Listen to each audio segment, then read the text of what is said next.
एक quick review में अनुज sir का ले लेता। अनुज सिंघल सीएनबीसी आवाज के मैनेजिंग एडिटर अब हमारे साथ जुड़ गए हैं। अनुज जी, अलग अलग सेक्टर्स के लिए बड़ी खबरें हैं। सबसे पहले क्योंकि इंश्योरेंस की बात हो रही थी, उस पर आपका टेक ले लेते हैं।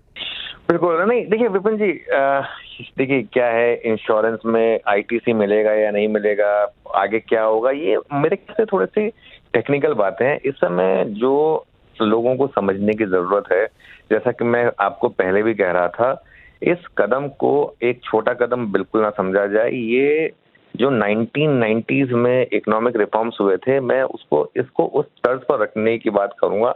और देखिए, जब वो प्रेस ब्रीफिंग हो रही थी, उसमें भी जो बात निकल कर आ रही थी कि रेवेन्यू लॉस, और मुझे भी रेवेन्यू लॉस के शब्द से आपत्ति है। मैं आपके सवाल पर आऊंगा, लेकिन उससे पहले मैं अपना एक व्यू ओवरऑल देना चाह रहा था। तो ये जो रेवेन्यू लॉस की जो बात हो रही है ना, ये हम एक नोशनल बात कर रहे हैं। इकोनॉमी में कंप्लायंस, इकोनॉमी में बॉयंसी, और इकोनॉमी में अगर बाकी सब चीजों का तड़का लगेगा, आप देखिएगा, इसको मैं कह रहा हूं, आप 6 से 8 महीने दीजिएगा। 6 से 8 महीने के बाद, इनिशियल इम्पैक्ट के बाद, आप देखिएगा जीएसटी के नंबर्स वापस रिकॉर्ड हाई हिट करना शुरू करेंगे, क्योंकि कंजम्पशन उस हिसाब से आ जाएगी। अब मैं आता हूं आपके इंश्योरेंस वाले सवाल पर। देखिए, मैं एक चीज कहूंगा, कल सुबह सुबह एक आपको ब्रोकरेजेस का एक बहुत प्यारा नोट मिल जाएगा, जिसमें वो बता देंगे कि किन कंपनीज के ऊपर कितना इम्पैक्ट है। उसके बाद आई थिंक हम उसके ऊपर बेटर बात करेंगे। इंश्योरेंस वैसे भी अभी मार्केट के लिए इतना बड़ा सेक्टर नहीं है। यहाँ लिस्टेड स्टॉक्स हैं और काफी इम्पैक्ट होंगे वो, लेकिन मुझे लग रहा है कि ज्यादा फोकस जो है ना मार्केट का, वो रहेगा सीमेंट पर, वो रहेगा ऑटोज पर। देखिए, ऑटोज में थोड़ा डिसअपॉइंटमेंट है। मैं चाह रहा था कि सारी के सारे ऑटोज पर सेम चीज हो, लेकिन जो चीज हो रही है कि अब जैसे 350 सीसी से ऊपर की बाइक्स या 1200 सीसी से ऊपर की कारें, इन पर अभी भी जो हाई जीएसटी लगेगा, ये मुझे लग रहा है कि मार्केट के लिए थोड़ा सा नेगेटिव होगा। और कल मुझे हैरानी नहीं होगी अगर ऑटो स्टॉक्स में एक्चुअली कल भारी भरकम प्रॉफिट बुकिंग दिखाई दे, तो क्योंकि यहाँ पर जो एक फियर फैक्टर था, वो एक तरीके से सॉर्ट ऑफ प्ले आउट हो रहा है। सीमेंट के लिए बहुत पॉजिटिव है। सीमेंट में एक प्योर क्लीन जीएसटी कट है। आई थिंक ये एक बहुत बड़ा पॉजिटिव होगा। इंश्योरेंस पर मैं थोड़ा सा वेट करूंगा, कल सुबह जो ब्रोकरेज नोट्स आएंगे उसके बाद आई थिंक हम एक बेटर व्यू ले पाएंगे। कंज्यूमर ड्यूरेबल पे क्विक आपसे व्यू ले लेता हूं। एयर कंडीशन सस्ता हो गया, all TVs now 18%, dish washer और कई सारी चीजें जो कि रोजमर्रा में आपके घर में काम आती कंज्यूमर ड्यूरेबल के तौर पे, वो सब पे रिड्यूस हुआ है। यहाँ कुछ इम्पैक्ट? देखिए, यहाँ पे इम्पैक्ट है। ये स्टॉक्स ऑलरेडी काफी चल चुके हैं। लेकिन विपिन जी, देखिए एक चीज समझ लीजिए, आई थिंक हम एक ऐसी स्टेज में आ गए हैं जहां पर मतलब ये एक लॉजिकल चीज थी। देखिए, जो रोजमर्रा की चीजें हैं, ये फ्रिज हुआ, भले ही वॉशिंग मशीन हुई, ड्रायर हुए, ये सब लग्जरी आइटम्स नहीं है। ये सब आज की डेट में किसी भी टीवी है, ये सब चीजें हैं, किसी भी एक नॉर्मल हाउस होल्ड के लिए ये एक आम रोजमर्रा की यूज करने वाली वस्तुएं हैं। तो उस तरीके से उन पर इतना ही जीएसटी लगना चाहिए। मैं तो ये कहूंगा कि उससे भी कम लगना चाहिए, बट चलिए ठीक है, शुरुआत तो हुई कम से कम। और एक चीज जो बात बहुत इंपॉर्टेंट कही कि ये सिर्फ रेट रैशनलाइजेशन नहीं है, ये एक नए रिफॉर्म्स की शुरुआत है। आई थिंक मैं एक और चीज विपिन जी मैं देख रहा था, हालांकि इतना वॉल्यूम नहीं होता है, लेकिन गिफ्ट निफ्टी मैं देख रहा था पिछले आधे घंटे में करीब करीब 50 पॉइंट ऊपर आया है। अब देखना होगा आज कितनी रैली ऑलरेडी मार्केट प्राइसिंग करके जा चुका था यहाँ पर, और कितनी रैली अभी और होनी यहाँ पर बाकी है, ये थोड़ा सा देखना होगा। लेकिन फिंगर्स क्रॉस्ड, शायद ये वो ट्रिगर था जो मार्केट को चाहिए था। बस एक डिसअपॉइंटमेंट मैं कहूँगा ऑटोज को लेकर है थोड़ा सा। कल शायद स्पेशली अगर आप जो कंपनियां जिनके पास 350 सीसी से ज्यादा की बाइक्स है, जैसे कि आयशर मोटर्स, या फिर 1200 सीसी से ऊपर की कारें हैं, चाहे वो M&M हो, Hyundai हो, इनमें से कुछ कंपनियों के लिए मुझे लग रहा है कि थोड़ा सा नेगेटिव होगा। लेकिन overall in scheme of larger scheme of things एक बहुत बड़ा पॉजिटिव। ठीक है, हमारे साथ MS मनी साहब भी जुड़ गए। मनी साहब, बहुत स्वागत है आपका। लगातार जीएसटी की इस कवरेज में आप हमारे साथ रहे। फाइनली वो अनाउंसमेंट आ गई है जिसका हमें इंतजार था। आपका पहला रिएक्शन?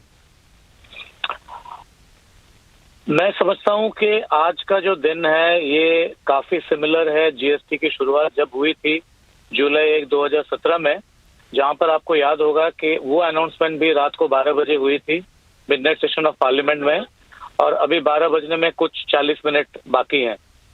तो सिग्निफिकेंट ये है कि ये जो डिसीजंस लिए गए हैं और ये मेजर डिसीजंस हैं, ये यूनानिमसली कंसेंट और कंसेंसस के साथ में लिए गए हैं स्टेट के साथ। और जो प्रतिक्रिया हम उम्मीद कर रहे थे 2 दिन की होगी, वो जब 1 दिन में समाप्त हो जाती है, ये इंडिकेट करती है कि जीएसटी का जो सिस्टम है वो एक सर्टेन लेवल ऑफ मैच्योरिटी में अभी आ चुका है। आपने देखा होगा कलेक्शंस भी काफी स्टेबल हो चुके हैं पिछले 6 महीने 12 महीने में।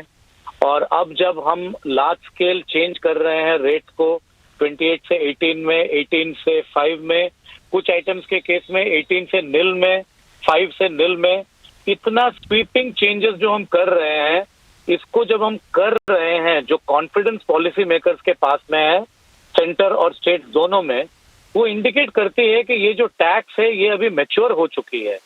और अभी लोगों के मन में कोई शंका नहीं है कि रेवेन्यू लॉस होगी कि नहीं होगी, इसका असर क्या होगा, स्टेट्स रेवेन्यू लॉस को झेल पाएंगे कि नहीं, फिस्कल डेफिसिट के ऊपर क्या असर होगा। वो सारी चीजें और वो सारे कंसर्न्स डेफिनेटली वैलिड हैं, पर हम आज इस मैच्योरिटी लेवल पे पहुंच चुके हैं कि वो कंसर्न हमारे जीएसटी रिफॉर्म को अभी डिरेल नहीं कर सकते हैं। उन शंकाओं की वजह से हम जो जीएसटी को गुड एंड सिंपल टैक्स बनाना चाहते हैं, आज हमने शायद इसको जेन्युइनली सिंपल टैक्स बना दिया है इन चेंजेस के बाद में। जी मणि साहब, कोई सूदिंग सरप्राइज आपके लिए? जैसे मुझे ये लगा कि जो इंश्योरेंस है, लाइफ इंश्योरेंस हुआ इंडिविजुअल का या हेल्थ इंश्योरेंस, सब उन्होंने जीरो पे ही कर दिया है। आई डोंट नो कि क्या ये पहले से प्रस्तावित था। खाने पीने की बहुत सारी चीज़ों को कह रहे हैं, छेना, पनीर, इंडियन ब्रेड्स ज़ीरो पे ले आए हैं। बहुत सारा जो नमकीन, गुजिया, सॉस, पास्ता, मैंने ऑलमोस्ट, हमने अपने कार्यक्रम में भी बात की थी, किचन बहुत सस्ता होने जा रहा है। तो वो कुछ चीज़ें ऑब्वियस है, लेकिन कोई सूदिंग सरप्राइज जो आपको लगा कि ये और उम्मीद से आगे हो गया? देखिए, एक जो ट्रेंड मैंने नोटिस किया, बहुत सी चीजें आज जो निल में आई हैं या 5% पे आई हैं, यूनिफॉर्म रेट जिसका हो गया है, वो सारे रेट्स थे जिनके ऊपर काफी लिटिगेशन हुई थी पहले। उन्होंने जैसे इंडियन ब्रेड्स में कहा है कि निल है। आपको याद होगा कि पहले इसके ऊपर काफी चर्चा हुई थी कि पराठे के ऊपर रेट अलग है, ब्रेड के ऊपर अलग रेट है और रोटी के ऊपर अलग रेट है। तो जो जो डिफिकल्ट चीजें थी जिसपे क्लासिफिकेशन डिस्प्यूट थी पहले, उन सबको उन्होंने एड्रेस किया है। दूसरी बात यह है कि मैं मानता हूं कि उम्मीद से ज्यादा ही रेट रिडक्शन हुई है, क्योंकि जहां पर हम उम्मीद कर रहे थे कि 12% के काफी आइटम 5 में आ जाएंगे, शायद हमने ये उम्मीद नहीं किया था कि 18% के बहुत आइटम्स भी 5% पे आ गए हैं, जिनका उन्होंने खास करके जिक्र किया। अब 18% से 5% में अगर रेट्स आ जाते हैं तो ये 2 चीज इंडिकेट करती हैं। पहली बात यह है कि आम आदमी को जीएसटी का रेट जो है वो समझना बहुत आसान हो जाएगा, क्योंकि रोजमर्रा की चीजें हैं, दवाइयां हैं, सारे 5% पे हैं, और जो 5% पे नहीं है वो कहां पर है, वो सारे 18% पे हैं। तो अंडरस्टैंडिंग के पर्सपेक्टिव से भी कंज्यूमर के तरफ से बहुत सिंपल हो गया है। इसलिए मैंने कहा कि अब ये जेन्युइनली सिंपल टैक्स बन गया है। जी, genuinely simple tax. Okay Mani साहब, रहिएगा हमारे साथ। आलोक प्रियदर्शी जो ऑन ग्राउंड ही हैं और अभी उस कॉन्फ्रेंस में से बाहर आए हैं जो निर्मला सीतारमण ने ली, वित्त मंत्री ने हमारी। आलोक, वहाँ पर बड़े अनाउंसमेंट तो हुए, लेकिन उसके बाद भी आप लोगों ने काफ़ी सवाल जवाब किए, खास तौर पे जो टैक्स का इम्प्लीमेंटेशन है, जो पास ऑन है, उस पर आपने भी सवाल पूछा कि वो पूरा मैकेनिज्म का क्या है, वो उसको कैसे हैंडल करेंगे, उसके बारे में हमें बताइए।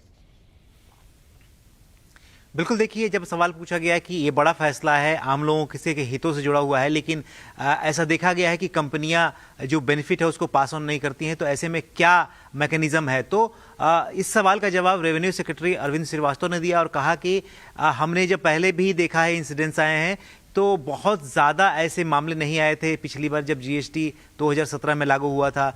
और रही बात दूसरी, तो मार्केट फोर्सेस इसमें काम करेंगे, मार्केट फोर्सेस ये बाध्य करेंगे कंपनियों को कि वो अपने जो रेट कट का बेनिफिट है वो ग्राहकों को दें। और तीसरा नंबर कि जो हमारे फील्ड फॉर्मेशन है, सीबीआईसी के अधिकारी है, ऑन ग्राउंड है, वो भी इस मामले को देखेंगे कि कहीं कोई ऐसी बात तो नहीं है कि कंपनी जो रेट कटौती का फायदा है वो ग्राहकों को नहीं पहुंचा रही है। तो फिलहाल सरकार को इस बात की पूरी उम्मीद है और कंपनियों पर भी भरोसा है कि वो इस रेट कटौती का फायदा आम लोगों तक जरूर पहुंचाएंगे।